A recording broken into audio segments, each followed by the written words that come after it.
Il y en a pour vous, c'est facile de dire non, c'est naturel, c'est plus facile de le dire, mais on va voir aussi qu'il y a des mauvais noms. Donc on verra si vous dites non facilement parce que vous dites des mauvais noms. Alors on va aller ensemble dans Éphésiens 5,15. Éphésiens 5,15. Faites donc bien attention à la façon dont vous vous conduisez. Ne vous comportez pas comme des fous, mais comme des sages, et rachetez le temps, car les jours sont mauvais. C'est pourquoi ne soyez pas stupides, mais comprenez quelle est la volonté du Seigneur. Faites donc bien attention à la façon dont vous vous comportez et à la façon dont on se comporte. Quand la Bible nous dit de ne pas être inconsidéré, de ne pas être stupide, eh bien c'est de savoir gérer les choses sur lesquelles on a du contrôle, gérer des choses sur lesquelles on a la responsabilité. C'est quoi? C'est notre temps, notre argent, notre énergie. Il y a encore quelques autres choses, mais ça va être les 3 grands capitaux qu'on va avoir dans notre vie. Et c'est comme un petit peu, tous les jours, vous avez un porte-monnaie de temps, un porte-monnaie d'argent et un porte-monnaie d'énergie. Et si, dès le matin, tu te réveilles, la première chose que tu fais, c'est d'aller sur ton téléphone, d'aller sur Amazon et de dépenser $1000, t'as déjà dépensé tout ton argent. Le midi, tu peux plus t'acheter à manger. Le soir, tu peux pas payer ta facture. Si tu décides de rester au lit, tu te réveilles, mais tu décides que tu te lèves qu'à midi, eh bien tu viens de gaspiller un montant de temps dans ta journée où tu aurais pu faire autre chose, mais tu es resté au lit, tu es resté dormir, et du coup, tu n'as plus d'autre temps pour pouvoir faire ce qui compte.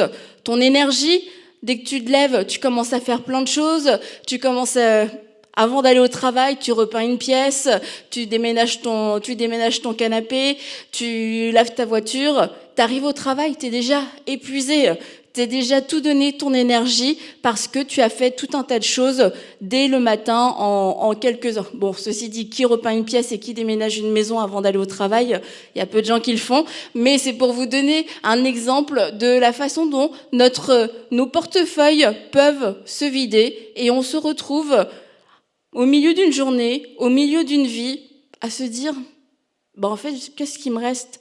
Qu'est-ce que j'ai fait? Qu'est-ce que j'ai accompli? Est-ce que je suis au bon endroit, au bon moment, à faire la bonne chose avec les bonnes personnes? Et on va voir que tout ça vient du fait qu'on a du mal ou qu'on ne sait pas dire non à certaines choses et on gaspille et on dépense. On ne sait pas refuser, on ne sait pas déplacer, on ne sait pas non plus résister, on ne sait pas se positionner et on dit oui à tout ce qui passe. Et du coup, bien, on se retrouve dépourvu à chaque fin de journée, dépourvu chaque fin de semaine, dépourvu chaque dimanche matin. Quand c'est le moment d'aller à l'église, on est fatigué, on n'avait pas prévu, on n'avait pas bien anticipé, c'est compliqué. Et aujourd'hui, vous êtes là ce matin. Et si vous êtes là ce matin, c'est que vous avez dû dire non à plein de choses pour ne pas être là ce matin. Vous avez dit non pour la grasse matinée. Vous avez dit non peut-être même déjà depuis hier ou même depuis le début de la semaine. Parce que pour vous, c'est important d'être un disciple et que dans votre vie de disciple, vous vous dites, ma vie d'église locale, c'est important. Donc, je prépare et j'organise ma semaine pour pouvoir venir à l'église, pour pouvoir être là le dimanche matin. Et puis, on va pas mentir. Le dimanche matin, il y a des dimanches qui sont plus difficiles que d'autres. Dimanche dernier, c'était plus difficile parce qu'on avait changé d'heure. On a perdu 1 heure comme ça dans la nuit qui s'est volatilisée. Le dimanche matin, en tout cas, moi, je l'ai senti. La petite heure qui est passée, tu la sens pas quand tu dors, mais quand tu te réveilles, tu la sens. Tu sens qu'on t'a volé 1 heure. Et c'était plus difficile. Mais tu anticipes. Peut-être qu'hier soir, tu as dit non à un film. Peut-être que tu as dit non à une sortie. Peut-être dans la semaine, tu as dit non à certaines activités pour pouvoir préparer ta semaine pour être là ce matin. Mais celui qui n'a dit non à rien, peut-être que ce matin, il a juste manqué parce qu'il n'avait pas prévu, parce qu'il a plus de temps, parce qu'il a plus d'énergie, parce qu'il y a trop de choses à faire, parce qu'on arrive à un délai pour rendre un devoir, rendre un dossier, pour aller visiter une personne qu'on n'a pas visitée, qu'on voulait vraiment voir cette semaine. Finalement, je vais y aller dimanche matin. Et vous voyez, ça, c'est une vie où on n'a pas appris à dire non. Et puis, on se retrouve d'année en année à vivre un petit peu de cette façon-là. Donc, comment on va pouvoir dire non? Comment on va apprendre à dire non? C'est premièrement en reconnaissant c'est quoi les grands oui de notre vie. Parce qu'on ne peut pas vivre dans une vie de non. On ne peut pas vivre dans une vie de je vais dire non à ça, je vais dire non à ça, je vais dire non à ça. Nos non vont être les conséquences de nos oui. À quoi est-ce que je dis oui? Eh bien, je dis oui à la volonté de Dieu. Je dis oui au plan de Dieu. Si je valorise les plans de Dieu pour ma vie, si vraiment c'est quelque chose d'important, c'est quelque chose de capital pour moi, c'est quelque chose d'incontournable. Je veux faire la volonté de Dieu. Il n'y a pas d'autre option, il n'y a pas d'autre solution. C'est que je veux faire la volonté de Dieu. Alors si je veux faire la volonté de Dieu, je vais dire oui à Dieu. Je vais dire oui à toutes ses instructions. Je vais dire oui à ses appels. Je vais dire oui à ses directions. Je vais dire oui, je veux dire oui à tout ce qu'il va me dire. Donc là, ça va être la première chose, c'est de discerner quelle est la volonté de Dieu pour ma vie. Quand je dis ça, c'est pas de discerner une volonté jour après jour, de discerner, de savoir exactement tout ce que je dois, tout ce que Dieu veut que je fasse dans le détail de ma journée, de tous les jours de ma vie. Mais c'est, en gros, marcher avec ce que vous avez reçu du Seigneur. Et puis, selon ça, eh bien, vous allez construire votre vie. Mais j'ai pris l'exemple de l'Église parce que c'est un exemple qui est facile et qui est assez évident. Mais nous tous, il y a une chose, on est appelés à être des disciples. Ça fait partie de la volonté de Dieu pour ma vie, pour ta vie, pour ta vie, pour ta vie, pour ta vie. C'est la volonté de Dieu qu'on soit des disciples. Du coup, je sais que pour être une disciple de Jésus, j'ai besoin de grandir, j'ai besoin de me consacrer, j'ai besoin de connaître plus Dieu. Comment est-ce que je vais faire? Je vais avoir des temps dans la parole, des temps dans la prière, des temps où je l'écoute, où il me parle, des temps où moi je lui parle, des temps où j'écoute des messages, des temps où je viens à l'église, des temps où je vais lire des livres parce que ça fait partie de ma vie de disciple. Et si je valorise ces choses-là, je me dis ça fait partie de la volonté de Dieu, ça veut dire, je vais dire non à tout un tas de choses, parce que sinon, j'aurais pas le temps de faire ces choses-là. J'aurais pas le temps de lire un livre, j'aurais pas le temps d'écouter un enseignement, j'aurais pas le temps de venir à l'église, j'aurais jamais le temps pour toutes ces choses-là. Donc, j'ai dit oui. Oui pour être une disciple. Alors, je dirais non à tout ce qui vient en travers, à tout ce qui vient voler mon temps, à tout ce qui vient me distraire, à tout ce qui vient me défocaliser. Et on ne peut pas vivre, on peut pas vivre dans le non parce que c'est une vie restrictive, c'est une vie psychorigide, c'est une vie d'interdit, c'est pas possible. Donc discerner nos oui, parce que les oui vont nous donner la direction qu'on doit prendre et nos non vont nous garder dans la bonne direction. Les oui nous donnent la bonne direction. Oui, je sais vers où je vais, je sais ce que Dieu m'a dit, je sais ce à quoi Dieu m'appelle. Alors, ça me motive, ça me donne une direction, ça me donne une direction. Et puis les non, c'est ce qui va me garder dans cette direction-là. Parce que sinon, je vais constamment m'éloigner. Je vais être défocalisée. Je vais même faire demi-tour. Je vais m'arrêter quand il ne faut pas m'arrêter. Je vais faire tout un tas de choses qui font que je n'arriverai pas au bon endroit, au bon moment, dans le temps que Dieu avait prévu pour moi, parce que je n'ai pas su dire non. Alors, je veux vraiment le redire parce que sinon, c'est trop triste, en fait, de vivre dans une vie de non. Les non, c'est juste parce qu'on sait où on veut aller. Et quand t'es décidé, t'as pas le temps à perdre pour certaines choses. Et vous voyez, il y a des gens, quelquefois, tu les croises, et puis ils sont décidés. Ils savent où ils vont, et tu sais qu'à part un petit signe de tête, un petit hochement, un petit coucou, ils vont pas s'arrêter boire un café avec toi parce que ils savent où ils vont. Ils sont décidés, ils sont déterminés, ils ont un objectif temps aussi, et ils vont dire non à la discussion, ils vont dire non pour le petit café, ils vont dire non pour le petit détour, et on doit apprendre à dire non pour tous ces petits détours dans nos vies. Donc très rapidement, les conséquences de ne pas savoir dire non. Et après, on va voir quels sont les bons noms qu'on peut dire. Mais les conséquences de ne pas savoir dire non, les pertes de temps, la dispersion, la perte de direction, les distractions, je l'ai dit ça? Non, j'ai dit dispersion, l'épuisement, le burn-out, ne plus pouvoir dire oui à ce qui compte.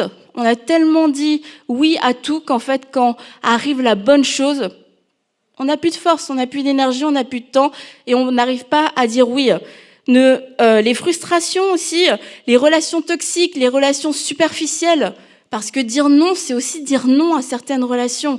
Avoir trop de gens dans son entourage, avoir trop de gens qui, pas des gens, je parle pas des connaissances parce qu'on peut avoir un tas de gens dans nos connaissances, mais des gens dans notre cercle intime, ça fait que finalement, si on dit oui à tout le monde qui rentre, on risque de se retrouver avec des relations superficielles, même au sein de notre propre famille, avec notre mari, notre femme, nos enfants, parce qu'on a tellement été sollicités par l'extérieur, on a tellement été sollicités par tous ces gens qui veulent venir, qui veulent rentrer dans nos vies. Oui,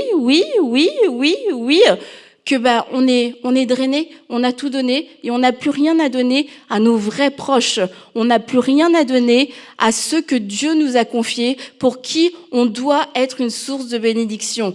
Des relations toxiques, parce qu'on laisse rentrer aussi des gens qui ne nous apportent rien de bon, au contraire, même quelquefois qui enlèvent quelque chose de nos vies, ou parce qu'avec ces personnes-là, toi et moi, ça crée pas un bon mélange. Mais parce que je dis oui à toutes les relations, je dis oui à tout le monde qui m'appelle, tout le monde qui veut me voir, tout le monde qui veut être dans ma vie, tout le monde qui veut venir chez moi, tout le monde quoi, eh bien, je me retrouve dans des relations toxiques ou des relations superficielles. Ça amène aussi des défis familiaux, des défis de santé, des défis financiers. Parce que je n'ai pas su dire non à une dépense, parce que j'achète de façon compulsive, de façon irréfléchie. Et du coup, lorsque c'est l'anniversaire de mes enfants, j'ai plus d'argent pour acheter un cadeau. Et je vais dire, j'ai des problèmes, j'ai pas d'argent pour acheter un cadeau. Non, en fait, tu avais l'argent, mais tu as décidé de dépenser l'argent ailleurs parce que tu n'as pas su dire non à la chair, tu n'as pas su dire non à cet achat impulsif. Et sinon, aussi des problèmes d'addiction. Donc voilà un petit survol de pourquoi les conséquences de ne pas savoir dire non. Alors maintenant, on va voir, parce que c'est important de parler des bons noms et pourquoi on doit dire non et comment on va dire non. On va voir les noms de Jésus. Pas le nom au-dessus de tout nom, le nom de Jésus comme on a chanté, je me trompe pas, c'est vraiment les noms de Jésus. Quand Jésus a dit non, quand Jésus a refusé, quand Jésus n'a pas fait, quand Jésus n'a pas répondu à une sollicitation. Et ce sont des noms qui nous enseignent, parce que Jésus ne disait pas oui à tout. Jésus n'était pas un yes man. Jésus disait oui au Père, et tout ce qui ne venait pas du Père, tout ce qui venait en travers de sa mission, eh bien Jésus discernait et il disait non, et on va voir même à des bonnes choses. Alors on va voir 3 noms de Jésus. Je sais, c'est un petit peu mêlant de parler des noms de Jésus qui sont pas les noms de Jésus, mais on va s'en sortir quand même aujourd'hui. En tout cas, j'espère que c'est pas moi qui vais vous embrouiller. Donc, on va aller dans Jean 11. Jean 11 au verset 3. Jean 11 au verset 3. Les sœurs envoyèrent dire à Jésus, « Seigneur, celui que tu aimes est malade. » À cette nouvelle, Jésus dit, « Cette maladie n'aboutira pas à la mort, mais elle servira à la gloire de Dieu, afin qu'à travers elle, la gloire du Fils de Dieu soit révélée. » Jésus aimait Marthe, sa sœur et Lazare. Et quand il eut appris que Lazare était malade, il resta encore 2 jours à l'endroit où il était. Puis il dit aux disciples, « Retournons en Judée. » Je vous remets dans le contexte. Jésus a des amis qui sont frères et sœurs, Marie, Marthe et Lazare. Lazare meurt. Marie et Marthe vont faire dire à Jésus, Lazare, celui que tu aimes, est mort. Genre, tu reçois un message, voilà, Lazare est mort, c'est ton ami, ce sont tous tes amis. Et tu dis, ok, on va encore rester 2 jours ici. Ça, c'est vraiment un nom. C'est le nom au-dessus de tous les noms. C'est un nom haut niveau, high level. Ça touche à toutes les dimensions du nom, le nom qui fait mal. Mais Jésus reste en paix, Jésus est tranquille. Et quand on lit un peu plus l'histoire, quand il arrive et qu'il voit Marthe et Marie ne comprennent pas pourquoi Jésus n'est pas venu tout de suite. Si tu étais venu, mon frère ne serait pas mort. Mais si tu avais été là, et pourtant Jésus, c'est pas qu'il n'a pas eu l'information, c'est pas qu'il s'est dépêché, mais que son vol a été annulé et qu'il n'a pas pu faire plus vite. Non, Jésus a pris la décision de rester encore 2 jours. Ça veut dire qu'il a pris la décision de ne pas y aller tout de suite. Les gens sont venus le voir pour lui dire, voilà la nouvelle. Et Jésus a dit, restons encore ici 2 jours. Jésus n'a pas dit « je n'irai pas voir Lazare ». C'était pas ça son nom. Mais son nom était « je n'irai pas maintenant voir Lazare. Et c'était hyper dur à comprendre. C'était hyper dur. Je me mets à la place de Marthe et Marie, mais moi aussi, ça m'aurait fait mal. Je me serais dit, mais pourquoi t'es pas venu plus tôt? Est-ce que c'était pas important? Est-ce que tu nous aimes pas? Et ça, c'est une des choses. On a du mal à dire non parce qu'on croit que ça va être ne pas aimer les gens. Et pourtant, Jésus aimait Marthe, Jésus aimait Marie, Jésus aimait Lazare. Donc, c'était pas une question d'amour. Ça veut dire qu'on peut dire non tout en aimant les gens. Et que ça ne peut pas être un chantage émotionnel, quelquefois qui vient de la personne en face de nous, mais quelquefois on n'a pas besoin de quelqu'un qui nous le dise. Le chantage vient de nous à cause de notre discours intérieur, à cause de notre système de pensée. Si je lui dis non, ça veut dire que je l'aime pas. Si je lui refuse ça, ça veut dire que je l'aime pas. Ça veut dire que je marche pas dans l'amour. Ça veut dire que je suis pas parfait dans l'amour. Non, Jésus n'est pas allé tout de suite. Il n'a pas voulu répondre aux urgences. Donc Jésus aimait, mais c'est pas parce qu'on aime qu'on dit oui à tout. Deuxième chose, c'est que Jésus n'a pas voulu répondre aux urgences. Et là, c'est une urgence hyper urgente, un cas hyper grave. On parle de quelqu'un que tu aimes qui est mort, un proche qui est mort. Ça c'est des cas, oui, c'est ça, très grave. Mais dans notre vie, il y a des cas qui sont pas si graves que ça, mais que nous, on va traiter quasiment de la même façon, qu'on va traiter avec autant d'urgence. Et puis du coup, hop, une sollicitation, quelqu'un a besoin de ça.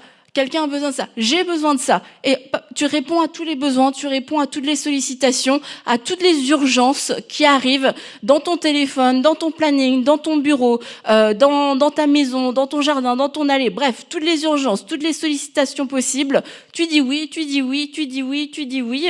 Parce que tu te dis, c'est comme ça, c'est normal. On me demande, je le fais. Demandez, vous recevrez. Et du coup, on te demande quelque chose et tu es tout le temps en train de dire oui. Mais rappelez-vous, on a un capital, et si tu dis oui à tout, à toutes les sollicitations, les gens ne connaissent pas ton agenda, les gens ne connaissent pas tes objectifs, les gens ne connaissent pas ton mandat, les gens ne connaissent pas les paroles, les instructions auxquelles toi tu dois répondre chaque jour. Donc moi, je peux venir te demander, hey, est-ce que tu peux venir à déménager un meuble ce soir? Moi, j'ai pas l'impression que je suis en train de te détourner de ton mandat, que je t'amène dans la désobéissance. Donc, je suis pas responsable. Moi, je t'ai demandé, mais maintenant, c'est toi qui es responsable de ta réponse. Tu peux dire non. Parce que si t'attends que les autres prennent conscience de tes urgences à toi, de tes besoins à toi et de la volonté de Dieu pour ta vie à toi, ça va être compliqué. Donc, c'est pour ça, on est chacun responsable dans nos propres vies de savoir dire non et de savoir quelle est la volonté de Dieu, de ne pas être stupide et de considérer à chaque temps, à chaque décision, chaque oui qu'on va dire, est-ce que je suis en train de racheter le temps ou est-ce que je suis en train de perdre du temps? Et ça, c'est ma responsabilité à moi pour ma vie, et c'est ta responsabilité à toi pour ta vie. C'est pas à moi de te dire quand tu dois dire non, et c'est pas à toi de me dire quand je dois dire non.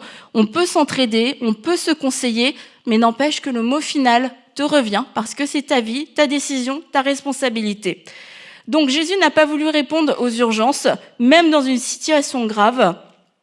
Alors qu'est-ce que nous apprend ce non ?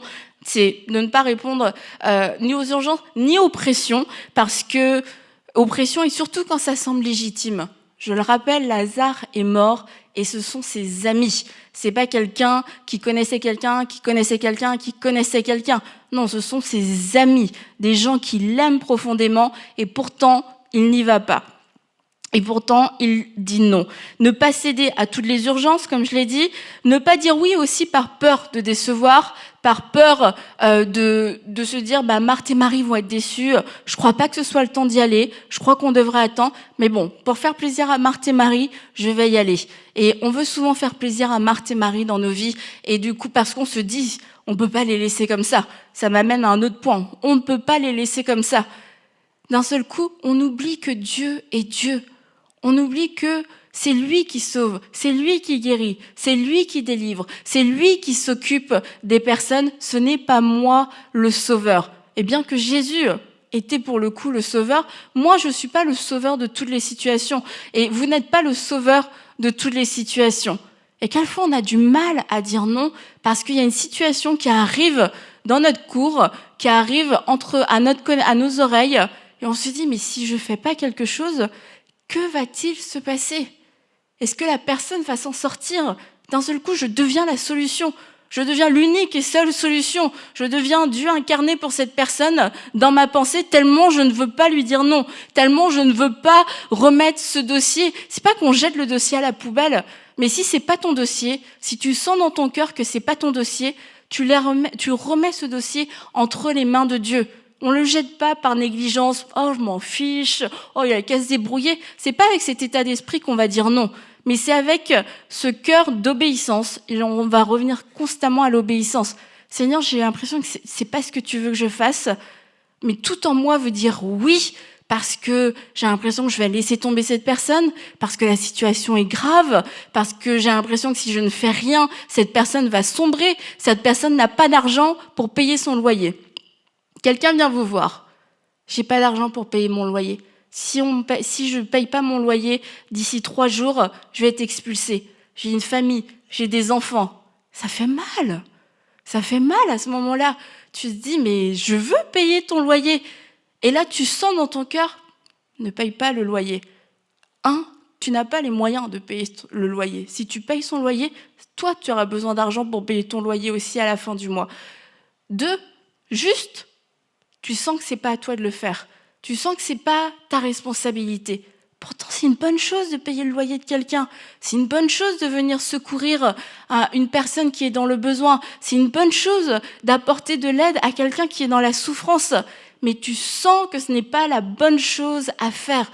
Et c'est difficile dans ces moments-là de dire non. Et Jésus a dit non face à Lazare, face à la mort de Lazare, face à la détresse de ses amis, face au sentiment d'abandon que ses amis allaient pouvoir ressentir.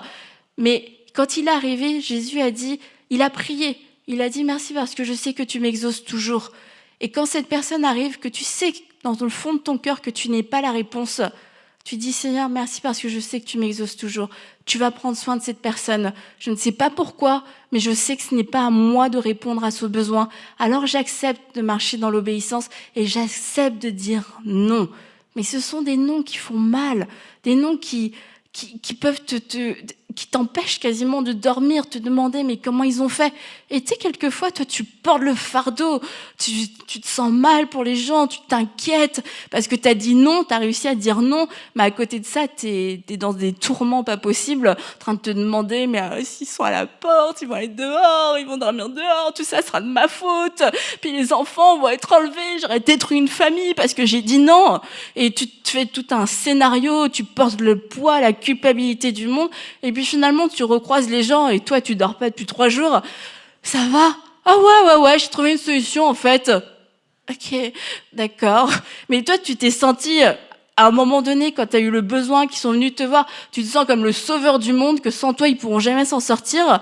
Mais quand tu as dit non, ils se sont tournés ailleurs et Dieu a répondu d'une façon ou d'une autre. Et puis finalement tu te dis bon, moi, je me suis fait voler mon temps dans ces cas-là, dans l'inquiétude, etc., etc.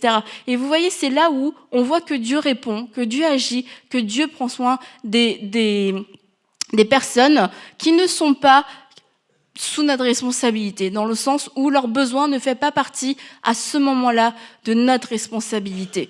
Mais on verra un peu plus tard que c'est pas toujours le cas. Quand ça fait partie de notre responsabilité, c'est important de le faire, mais justement, comment le faire si on a gaspillé, si on a dit oui à tout le monde, on a dit oui à lui, au frère ou à la sœur là qui est venu pour son besoin de loyer, tu dis oui. Et puis tu as une deuxième demande qui arrive et tu as dit oui, tu as donné ton argent, tu n'as plus d'argent. Tu as une deuxième demande qui arrive, il y a ta mère qui t'appelle pour te dire là ma voiture vient de me lâcher, j'ai plus de moyens de transport pour aller travailler, ta maman est plus âgée, ta maman si elle travaille pas, elle a des problèmes financiers, tu te dis mince, je peux plus l'aider parce que j'ai dit oui alors que je savais que j'aurais pas dû dire oui, mince.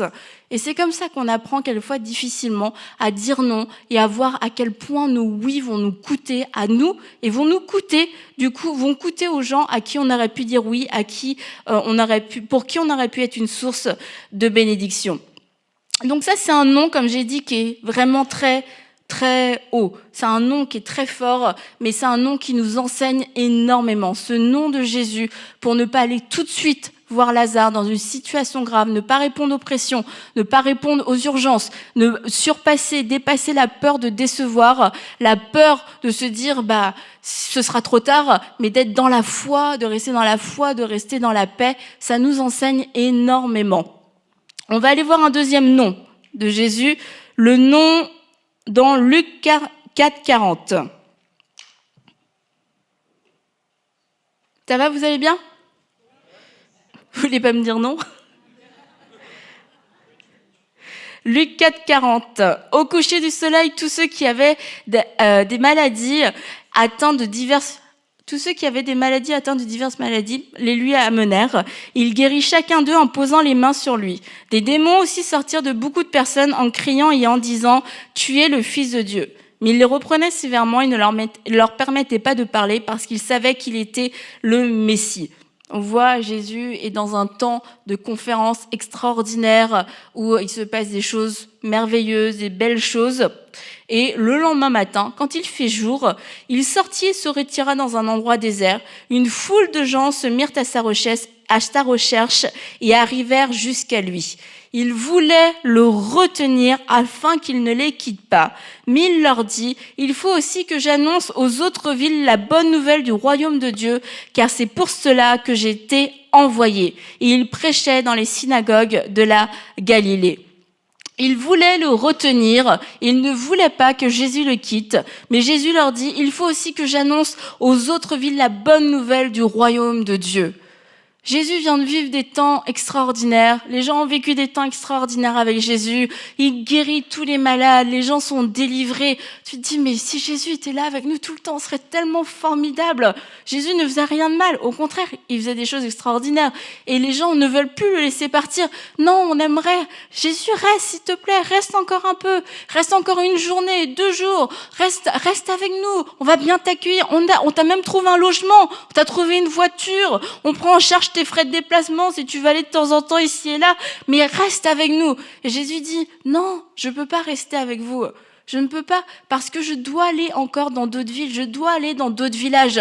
Ce que j'ai fait chez vous, je dois aussi aller le faire ailleurs. Alors j'ai passé un temps chez vous, maintenant je dois repartir. Je dois dire non à vos sollicitations. Je dois dire non à votre amour, en tout cas, à votre sollicitation parce que vous m'aimez, vous aimez ce que je fais. Je dois dire non à ce que vous pensez être votre besoin aujourd'hui. Je dois dire non à continuer quelque chose qui était très bien, quelque chose qui était même parfait, quelque chose qu'on aurait voulu qui dure toute la vie. Je dois faire le choix de dire non parce que je dois continuer d'avancer, parce que je sais que la volonté du Père n'est pas que je reste ici. La volonté du Père est que je puisse aller dans d'autres villes, dans d'autres villages pour annoncer la bonne nouvelle, pour pouvoir encore guérir d'autres personnes, délivrer d'autres personnes. Donc non, je ne peux pas rester continuer de faire la bonne chose. Non, je ne peux pas répondre à vos sollicitations encore une fois. Peut-être que je vais vous décevoir, peut-être que vous ne comprenez pas non plus. Peut-être qu'il y a de l'incompréhension. Pourquoi est-ce que tu veux pas rester ? Est-ce que tu nous aimes pas, Jésus ? Est-ce qu'on n'est pas assez bien pour toi ? Est-ce que tu préfères aller ailleurs ? Tu vas nous abandonner, puis tu vas nous laisser, on va repartir dans notre vie ? Non, j'ai fait du bien, j'ai accompli ma mission chez vous. Maintenant, je vous laisse avec cet héritage, avec tout ce que vous avez vu, tout ce que vous avez entendu, pour que vous aussi, vous puissiez le faire, pour que vous aussi, vous puissiez le transmettre. Mais je dois continuer, je dois avancer. Et ce nom-là, il n'est pas toujours facile. Parce que c'est dire non à des bonnes choses. C'est dire non aussi à des opportunités. Certains, vous avez eu des opportunités dans votre vie, des belles opportunités, des opportunités où les gens vous veulent, les gens peut-être pour un mariage, il y a quelqu'un qui t'aimait vraiment, qui dit mais moi je serais prêt à tout pour toi, moi je te donnerai ma vie, je te donnerai mon cœur, je te donnerai mon argent, je te donnerai tout, je serai le meilleur époux, la meilleure épouse. C'était une opportunité, c'était quelqu'un qui voulait que toi tu sois là dans sa vie, mais toi tu savais que c'était pas la bonne chose. Tu savais que c'était pas la bonne relation. Tu savais que c'était pas le bon mariage, que c'était pas la bonne chose. Pourtant, la personne est bien, la personne est gentille, la personne un bon témoignage. La personne est chrétienne, la personne vient à l'église, elle est remplie du Saint-Esprit, elle sert. Mais non, je sais que c'est pas la bonne chose. Je dois dire non à cette opportunité. Même si j'ai peur de rester célibataire, même si j'ai peur de peut-être passer à côté de ma chance. J'ai peur de passer à côté de quelque chose qui ne reviendra jamais. Mais je ne crois pas que ça fasse partie de ta volonté. Alors parce que je considère, Seigneur, ta volonté au-dessus de l'opportunité, au-dessus de la sollicitation, et que c'est ce que je valorise le plus dans ma vie, de te faire plaisir, de te plaire, de faire ta volonté, je choisis de dire non. Mais il y a des noms qui coûtent. Et ce genre de non peut coûter. Surtout si ça faisait longtemps que tu voulais t'as envie de te marier, ça fait longtemps que tu veux te marier. Et là, tu as une opportunité qui semble tellement parfaite. Et pourtant, c'est pas la bonne. Et tu fais le choix, par obéissance, et parfois, de dire non. Je ne comprends pas tout, mais je vais dire non. Je vais décliner. Non aussi, alors que les gens aiment Jésus. Les gens veulent que Jésus soit là. Et puis quelquefois, on est content que les gens nous aiment. Pas quelquefois, on aime bien. Enfin, en tout cas, moi, j'aime bien que les gens m'aiment bien. Je préfère ça que les gens m'aiment pas. Mais tout le monde m'aime. Amen. Eh bien,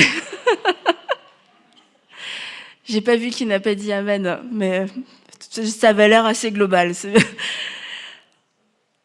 Oui, c'est ça que je disais du coup. J'aurais dû dire non à ça. C'est qu'on aime quelquefois se sentir comme désiré, se sentir apprécié, et on te veut, c'est toi qu'on veut, c'est toi qu'on a choisi, c'est toi qu'on veut pour ce travail, c'est toi qu'on veut pour ce rôle, c'est toi qu'on veut pour cette responsabilité, c'est toi qu'on veut. Et tu te dis, c'est moi qu'on veut. C'est bien, c'est moi parce qu'on m'aime bien, parce que je suis bien, parce que je suis compétent, parce que je leur plais.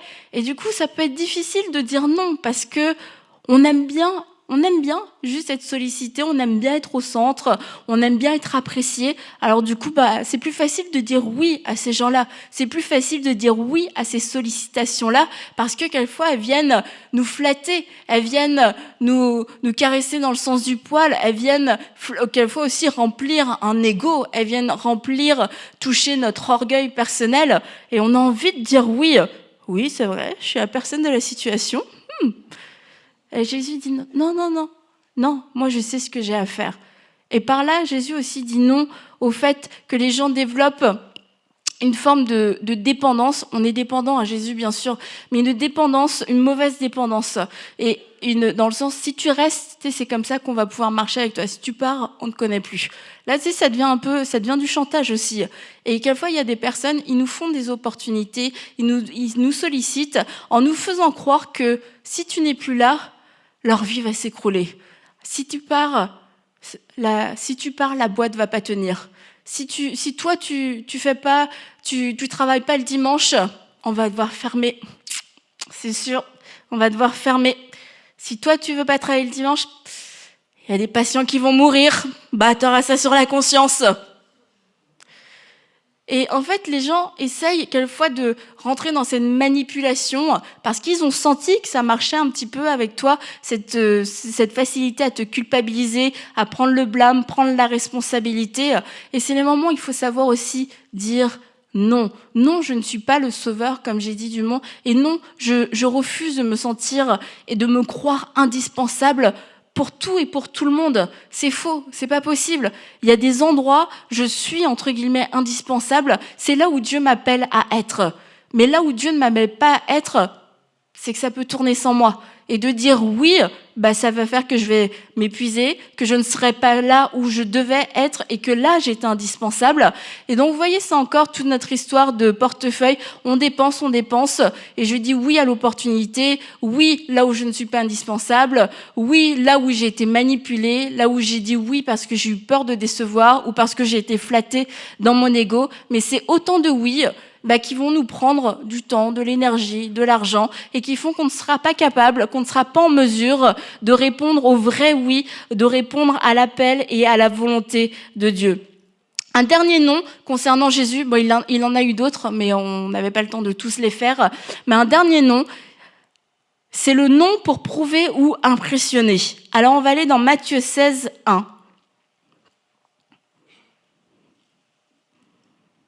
Les pharisiens et les sadducéens abordèrent Jésus pour le mettre à l'épreuve et lui demandèrent de leur faire voir un signe venant du ciel. Jésus leur répondit, « Le soir vous dites il fera beau car le ciel est rouge et le matin il y aura de l'orage aujourd'hui car le ciel est d'un rouge sombre. » Hypocrite, tu regrettes d'avoir demandé un signe à ce moment-là.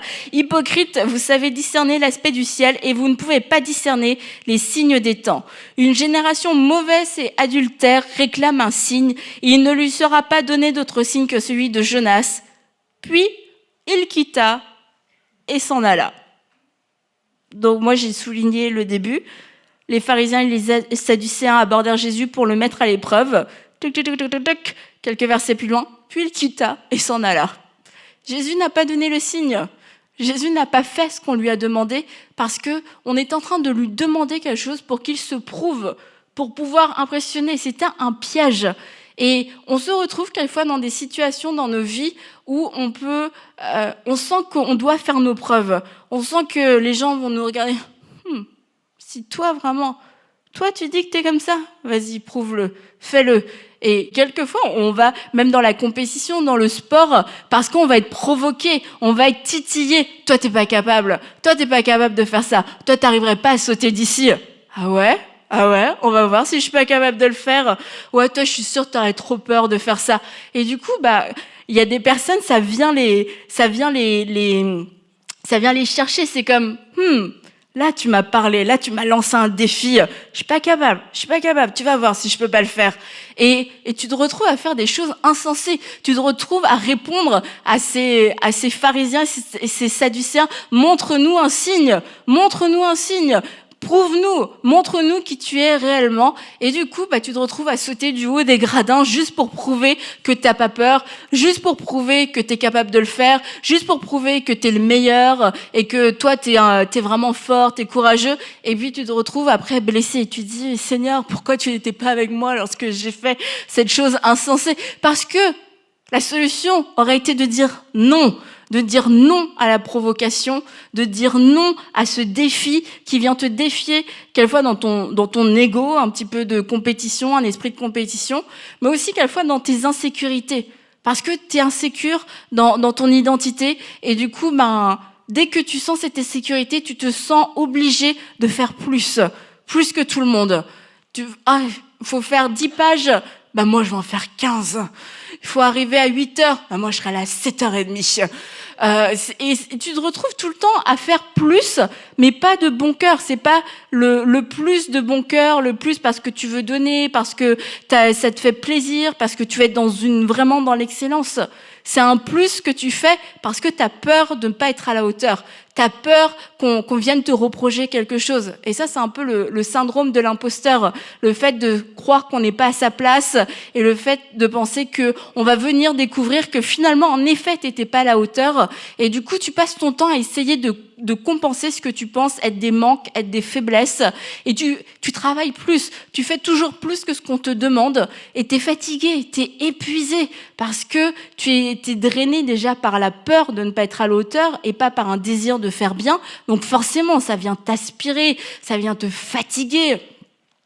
Et tu dépenses plus que tu devrais dépenser. On fait un cadeau. Chacun met ce qu'il veut. Oh, horrible, chacun met ce qu'il veut. Qu'est-ce que toi tu donnes? Moi, je donne $10. Ah, $10. Moi, j'ai peur de sembler cheap. Je vais mettre $20. Alors qu'en fait, t'avais pas envie de mettre $20, t'avais envie de mettre $10, mais parce que t'as peur de ce qu'on va penser de toi, t'as peur de l'image que ça va renvoyer de toi, tu vas donner plus. Et tu vas dire oui à cette tentation, et finalement, tu te retrouves avec des problèmes financiers, tu te retrouves à prendre des décisions drastiques. Moi, je participe plus à aucun cadeau collectif. Pourquoi? Parce que... Et en fait, pourquoi? Parce que tu n'arrives pas à dire non et respecter ta propre limite parce que on sait jamais ce qu'on va dire, parce que ça semble ci, parce que ça semble ça. Alors tu décides de t'éloigner de tout ça et de dire un mauvais non pour le coup. Donc là, dans ce dernier nom que Jésus a donné pour avoir un signe et pour le mettre à l'épreuve, donc on doit reconnaître les pièges, on doit dire non à la provocation, refuser de faire plus juste pour prouver, pour mériter sa place, et puis de donner juste de donner ce qu'on n'a pas, de donner ce qu'on n'a pas envie de donner. On donne parce que ça nous fait plaisir de donner. Maintenant, si Dieu vous a parlé, en tant que disciple, on ne fait pas ce qui nous fait plaisir. On fait ce qui fait plaisir à Dieu. Donc quand on est dans ce couloir-là, si Dieu t'a dit, tu comptais donner 10 $ pour le cadeau, et moi je te demande de donner 20 $, plaisir, pas plaisir, ça s'appelle de l'obéissance, ça s'appelle de la soumission. Ok, je vais donner ce que tu m'as dit. Mais si j'ai pas reçu d'instruction spéciale, je vais me contenter, je vais respecter la limite et je vais apprendre à dire non à toutes sortes de provocations, même qui viennent de ma chair. Donc rapidement, les raisons majeures pour lesquelles du coup on a du mal à dire non par rapport à tout ce qu'on a vu, ces 3 noms de Jésus. La mauvaise connaissance de nos oui, on ne sait pas à quoi vraiment on dit oui, du coup on est un peu insouciant et à considérer. La manque de considération de la valeur de la volonté de Dieu, la peur de décevoir ou de déplaire, le regard, l'approbation des autres, la mauvaise conception de l'amour. Si je dis non, ça veut dire que je n'aime pas, c'est faux. Et le manque de foi en Dieu pour prendre soin des personnes ou des situations. Et dernièrement, l'insécurité, notre propre insécurité qui fait qu'on peut avoir du mal à dire non. Alors rapidement, les mauvais noms, parce que ça c'est important. Vraiment, même si j'avais débordé de tout mon temps, je le dirais, parce que c'est ce genre de message, après, non, non, non, non, non. C'est toi qui l'as dit, Annabelle. Il y a des mauvais noms. Le but de dire non, c'est pour pouvoir dire oui, des meilleurs oui, des oui d'obéissance, des oui qui vont faire de nous des sources de bénédiction. C'est pas pour vivre de façon égoïste, c'est pas pour juste dire non parce que j'ai pas envie, juste dire non parce que je suis paresseux. Non, c'est pas pour ça. Le but de savoir dire non, c'est de pouvoir dire oui à Dieu dans tout ce qu'il me demande, que ça me plaise ou que ça me plaise pas. Donc, le nom de la chair. Ça, c'est un mauvais nom. Le nom de la chair, le nom de la paresse, de l'indifférence, de la négligence, du mépris, de l'égoïsme. Non, ça me tente pas. Ok, cool. Non, j'ai pas envie. Non, je veux pas. Non, ça c'est un nom de la chair. C'est un nom parce que toi t'as pas envie, parce que ça te demande un effort. C'est pas pour protéger ta destinée. C'est juste pour protéger ton confort. Donc le nom de la chair n'est pas un bon nom. Le nom de l'immaturité, comme le nom des enfants. Tiens, va ranger ta chambre. Non, c'est un nom de défi, un nom de refus d'autorité, un nom d'insolence, un nom d'insoumission. Non, non, je le ferai pas. Non, je veux pas. Finis de manger ton repas. Non, je veux pas manger mon repas. Ça, c'est du défi. Ça, c'est de l'immaturité. On dit non pour se prouver quelque chose. On dit non pour défier l'autorité. Si tu me le demandes, je dis non. C'est moi qui décide, c'est oui. Mais si tu me le demandes, c'est non. Ça, c'est un comportement d'enfant. C'est un comportement, on se dit les 2 ans ou 2 ans quand les enfants disent non.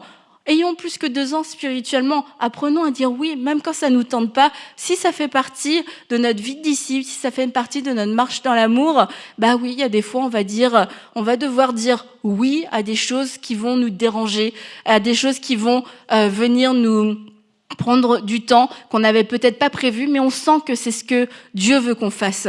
Comme l'homme, le Samaritain, qui s'arrêtait sur le bord de la route pour aider cet homme qui a été là, dépouillé, qui était blessé. Il a pris le temps de s'arrêter. Il a pris le temps de dire « Ok, je vais panser tes plaies, je vais t'amener dans une auberge. » Et souvent, en fait, on va, nous-mêmes, dans notre vie, on va laisser ces hommes-là sur le bord de la route parce qu'on a déjà tellement dit oui à plein de choses que quand on voit cet homme sur le bord de la route...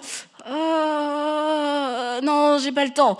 Non, j'ai pas le temps de l'aider. Et c'était précisément là qu'on aurait dû s'arrêter. Mais on n'a plus de temps, on n'a plus d'argent, on n'a plus d'énergie. On a déjà dépensé tous nos oui dans la journée, dans la semaine. Du coup, pour ce qui compte vraiment pour Dieu, pour cet acte de bonté qui comptait pour Dieu, il y a plus.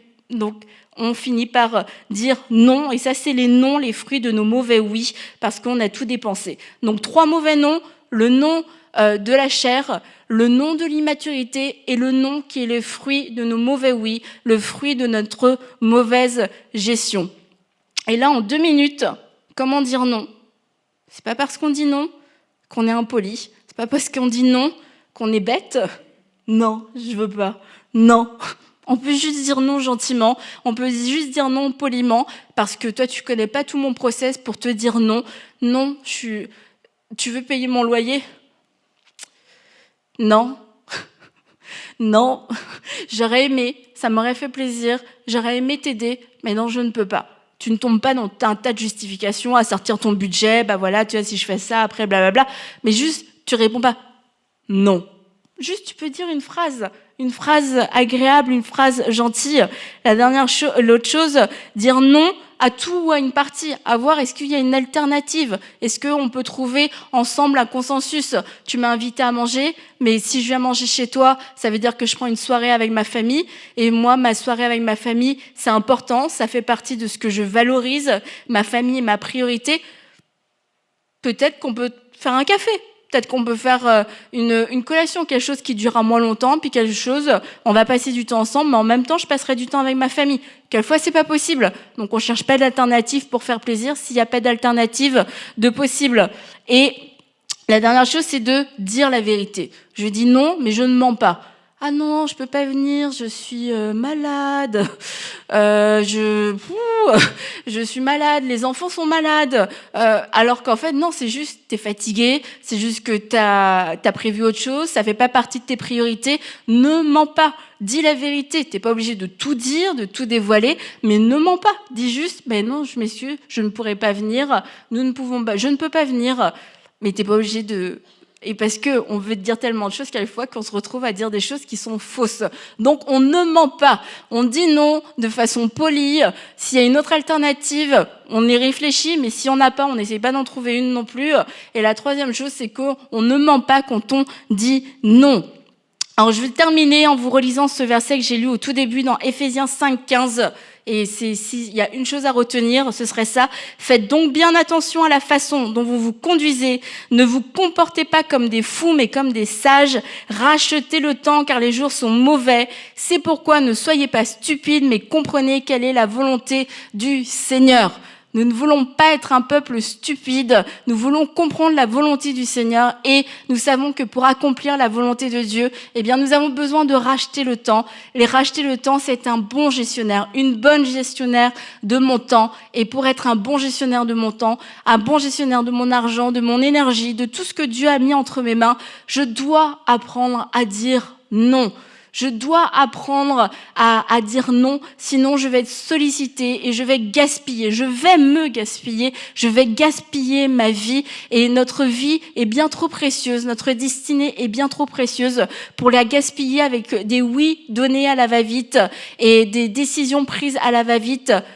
Quel est ton oui, Seigneur? Quel est le oui que je dois te donner aujourd'hui? Quel est le oui, ces oui de ma vie qui comptent? Et autour, prenons la décision de construire et de faire du ménage dans nos vies. Et je vous assure, ça va changer des choses, peut-être dans le quotidien, mais aussi sur le long terme. Ça veut dire que dans 1 an, dans 2 ans, dans 10 ans, eh bien, vous ne serez pas rongés par les remords, par les regrets, de vous dire « Ah, mince, tu as perdu tellement de temps » et on ne ressemblera pas à ces gens qui, sur leur lit de mort, disent « Bah, moi, ce que je regrette, c'est de ne pas avoir passé assez de temps avec mes enfants. Ce que je regrette, c'est de ne pas avoir pris du temps avec ma famille. » Non, nous allons mourir sans regret, en ayant cette conscience et cette joie d'avoir accompli ce pourquoi nous sommes sur terre aujourd'hui. Il y a quelqu'un, tu as dit oui à un grand engagement et aujourd'hui tu réalises que c'est un engagement c'est pas le temps pour cet engagement en fait. Et ça prend trop de place et tu sais pas comment t'en défaire. Et la Bible nous dit que tu peux t'en défaire, c'est possible de s'en défaire et qu'il y a une grâce pour toi aujourd'hui. Il y a une grâce pour toi de pouvoir te défaire de cet engagement. Va trouver cette personne, va trouver cette personne ou ce groupe envers qui tu t'es engagé pour dire « Je crois que ce n'est pas le temps pour moi ». Et tu verras que la grâce de Dieu sera avec toi dans ton obéissance. N'aie pas peur de décevoir. Fais-le. Ne reste pas avec ce fardeau parce que cet engagement est un fardeau. Alors saisis la grâce qui est disponible pour pouvoir aller régler tes choses et te dégager de cette promesse, te dégager de cet engagement. Alléluia. Seigneur, on veut te remettre nos vies ce matin. On veut te remettre toutes nos vies. On veut te laisser nous parler Parle-nous, Saint-Esprit. Toi, le conseiller, tu es le meilleur manager de nos temps. Tu es le meilleur manager de tout ce qu'on a, de nos talents. Tu es le meilleur manager pour nos vies. Dis-nous ce que tu attends de nous. Dis-nous ce que tu attends de nous. Si tu cherches la volonté de Dieu et tu t'es dit, mais je sais même pas en fait c'est quoi le grand oui de ma vie. Je sais pas ce à quoi Dieu m'appelle. Je ne sais pas quelle est la volonté de Dieu. Juste ce matin, lève tes mains et dis-lui en tes mots, Seigneur, parle-moi. Montre-moi ce que tu attends de moi. Montre-moi ce que tu veux de moi. Et avec cette parole, je vais marcher. Avec cette parole, je vais construire. Avec cette parole, je vais faire des choix sages et intelligents. Et je ne serai plus stupide. Sois dans la foi ce matin que Dieu te parle. Sois dans la foi ce matin qu'il répond à cette prière, qu'il te dit c'est quoi sa volonté pour ta vie. Toi qui n'as jamais su comprendre, qui n'as jamais su discerner, c'est le moment ce matin où Dieu te parle. C'est le moment où il dépose en toi une pensée. Il dépose en toi une pensée claire sur ce qu'il veut. Il dépose en toi une pensée claire, une image claire. Ce que tu vois, ce que tu ressens maintenant, oui c'est de Dieu. Oui c'est Dieu qui te parle. Oui c'est Dieu qui est en train de te montrer son plan. C'est Dieu qui est en train de faire tomber les écailles de tes yeux. C'est lui qui est en train d'ouvrir tes yeux à sa volonté parfaite pour ta vie. Reçois ce qu'il te dit avec la foi. Ne doute pas dans ton cœur maintenant. Ne dis pas est-ce que c'est moi qui l'ai imaginé. Reçois-le et dis-lui merci Seigneur parce que tu m'as parlé. Merci Seigneur parce que cette parole me vient de toi. Cette pensée me vient de toi. Cette image me vient de toi. Je la saisis aujourd'hui avec foi. Je la saisis avec foi et je te dis oui. Dis-lui oui par la foi. Dis-lui oui, un oui d'obéissance, un oui de soumission, oui à tes plans, oui à ce que tu viens de mettre dans mon cœur. Ça me semble fou ou peut-être ça te semble même anodin, mais dis-lui oui. Un oui simple, un oui franc, un oui sincère, un oui qui vient de ton cœur. Oui pour ta volonté, oui pour ta volonté. Et Seigneur, je veux aussi prier pour nous tous, alors qu'on connaît pour nous tous, maintenant que nous savons ce à quoi tu nous appelles, nous savons là où ce que tu veux faire, en tout cas peut-être juste dans les grandes lignes, mais tu nous as déjà parlé. Seigneur, nous nous disposons aujourd'hui, nous nous disposons comme des vases, nous nous disposons malléables. Viens laver en nous toutes ces pensées, tous ces systèmes de pensée qui nous empêchent ou qui nous font reculer devant le non. On a du mal à dire non parce qu'on a peur de déplaire, parce qu'on a peur que les gens ne s'en sortent pas, parce qu'on a ce syndrome du sauveur. Viens déraciner ces modes de pensée. Viens déraciner ces mensonges. Oui, esprit de vérité, nous t'appelons maintenant. Esprit de vérité, je t'appelle maintenant à venir démasquer, mettre en lumière tous ces systèmes de pensée, ces systèmes de pensée qui nous empêchent de pleinement recevoir ta parole, ces systèmes de pensée qui nous empêchent ou qui nous freinent tellement souvent de pouvoir agir sur ta parole. J'entends ta parole, mais j'ai tellement peur d'agir sur ta parole. J'entends ta parole, j'entends ton nom, mais j'ai tellement peur de le dire.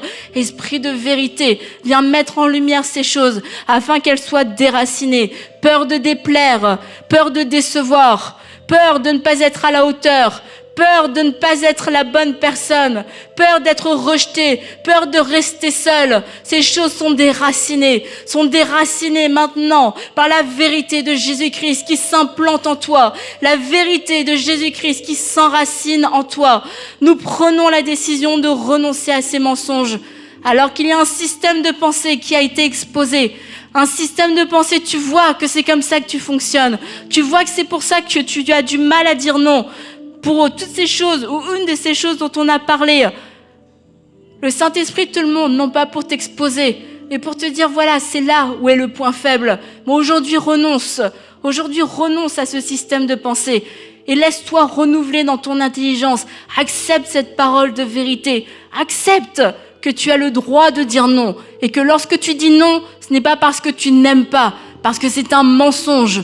Je peux dire non. J'ai le droit de dire non. Ça ne fait pas de moi un mauvais chrétien. Ça ne fait pas de moi une personne égoïste, une personne froide. Ça ne fait pas de moi une personne égocentrique. J'ai le droit de dire non. Quand Seigneur, tu approuves ce non, je me dois de dire non. J'accepte de dire non. J'accepte de renoncer au regard des autres. J'accepte de décevoir. J'accepte de faire face à l'incompréhension. J'accepte de ne pas être le sauveur du monde, de ne pas être la solution pour tout le monde, car c'est toi qui es Dieu. Toi, tu es Dieu. Tu es Dieu et tu règnes. Tu es celui qui répond aux prières. Tu es celui qui entend les prières et qui répond. Tu es celui qui le fait. Je ne suis pas Dieu. Je ne suis Dieu pour personne. Je refuse cette place. Je refuse de prendre cette place dans la vie de quiconque. Je refuse de prendre ta place, Seigneur. Je veux te laisser régner. Je veux te laisser te glorifier. Je veux te laisser utiliser qui tu veux. Parce que je ne suis pas la seule personne disponible. Alors j'accepte, Seigneur. J'accepte de me soumettre dans la foi et de dire non à ces sollicitations que j'ai reçues, pour lesquelles je n'ai pas la paix. Et je te fais confiance. C'est toi qui prends soin de tes enfants.